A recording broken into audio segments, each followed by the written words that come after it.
Moi, je le prends comme effectivement une reconnaissance de bravo au Hamas, en fait. Bravo, vous avez tué, vous avez mutilé, et comme vous avez fait ça, et ben vous avez alerté, et du coup, la reconnaissance, c'est on fait un État. Moi, je suis pour deux États, un État palestinien, un État israélien. Simplement, pour faire un État, il faut dialoguer, et on le fait avec qui cet État? Avec qui on dialogue? Avec le Hamas? Avec l'autorité palestinienne qui est à la rue? On dialogue avec qui? Il n'y a pas eu d'élection libre dans la bande de Gaza depuis des années. Alors, on termine il faut que cette guerre se termine, et quand cette guerre sera terminée, il faut qu'on trouve des interlocuteurs avec lesquels faire cette paix et créer cet État palestinien. Bon, là c'est le discours le plus gerbant qu'on a entendu récemment, rempli d'hypocrisie. Donc elle dit que c'est bien beau de vouloir deux États en Palestine avec Israël, mais pas maintenant, parce que en fait, si on dialogue avec le Hamas, c'est leur donner raison sur les attentats qu'ils ont commis.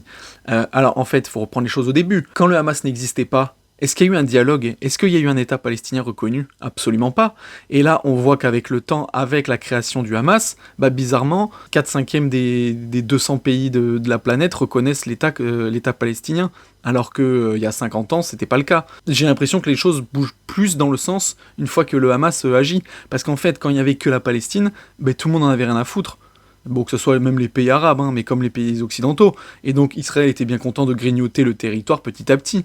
Donc en fait, il y a eu toujours des morts, il y a des milliers de morts chaque décennie en Palestine. On disait rien, on n'en avait rien à foutre. Maintenant que c'est les Israéliens qui sont touchés, là on en entend plus parler. Et après, on nous fait le coup, ah oui, non mais on va pas discuter avec le Hamas, ça va leur donner raison. Mais en fait, ce qu'ils attendent, c'est quoi? C'est donc pulvériser le Hamas pour qu'il n'y ait plus personne en Palestine, que Israël fasse encore plus ce qu'ils veulent en Palestine, qu'ils mettent les dirigeants qu'ils veulent en face, et ils vont discuter avec des gens qui sont en fait complètement alignés à l'idéologie israélienne. Donc en fait, c'est vraiment du putain de foutage de gueule son discours, c'est vraiment à gerber. Hamas est né à cause d'Israël. Hamas n'est pas né tout seul. Si la situation avait été réglée des années auparavant entre la Palestine et Israël, il n'y aurait pas eu le Hamas. Donc maintenant que Israël a créé le Hamas, de manière collatérale, il va falloir discuter avec eux.